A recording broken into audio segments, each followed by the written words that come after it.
Welcome to Lesson 5. Today we dig into the asset investors handle most often, stocks, and what they actually are. We're not treating a stock as something that goes up if you buy it. We'll pin down what a share really is and why its price moves. We'll use the Apple chart on your screen. By the end of this lesson, you'll have a checklist you can apply every time you look at a stock trade. A stock is a slice of company ownership. Buy one share of Apple on this chart, and you own roughly 1/15 billionth of the company. When the company earns money, it can share profits with owners. That's a dividend. Think of it like collecting rent.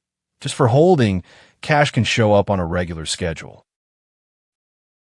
When the company grows, its value rises, and so can the share price. The profit you make by buying low and selling high is a capital gain. So stock returns come in two flavors: dividends, rent-like income from holding, and capital gains, profit from buying and selling. Keep those two separate in your head. That split becomes your baseline when you judge whether a stock might rise or fall. Market capitalization is the market's price tag for the whole company, what the market thinks the firm is worth, all told. The math is simple: current share price times shares outstanding. On this Apple chart, multiply the price at the top by the share count, and you get market cap. Bigger market caps tend to be large caps, more stable. Smaller ones are small caps, more volatile. Compare a roughly $3 trillion giant with a $10 billion name. The bigger one is usually the sturdier ship. That said, not every large cap is safe. Some small caps are high-growth engines, and some huge companies still carry structural problems. Market cap is a shared yardstick for comparing companies objectively. Flip through other tickers on the chart and feel the size differences yourself. Stock prices are driven mainly by 5 forces: earnings, what the company actually makes; interest rates, Fed policy, and the cost of money; the economy, boom or slow down for the whole system; supply and demand, buyers versus sellers; and sentiment, how participants feel. History shows a clear pattern. Over a few weeks, supply/demand and sentiment usually lead. Over a year or more, earnings and the economy matter more. So strong earnings can still meet a falling price if sentiment turns ugly, and weak earnings can still rally if the market is pricing in a better future. There are exceptions.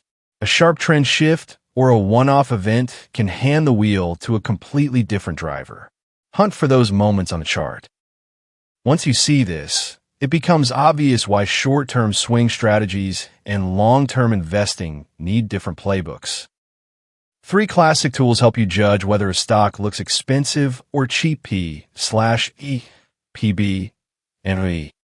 P/E is the price-to-earnings ratio, how many years of the company's annual profit the current price represents. A P/E of 10 means you'd need about 10 years of earnings to equal today's price, often read as cheap relative to profits. PB is price to book, the share price versus the company's net assets. Lower usually means cheaper versus book value. ROE is return on equity, how well the firm turns equity into profit. Higher usually means more efficient management.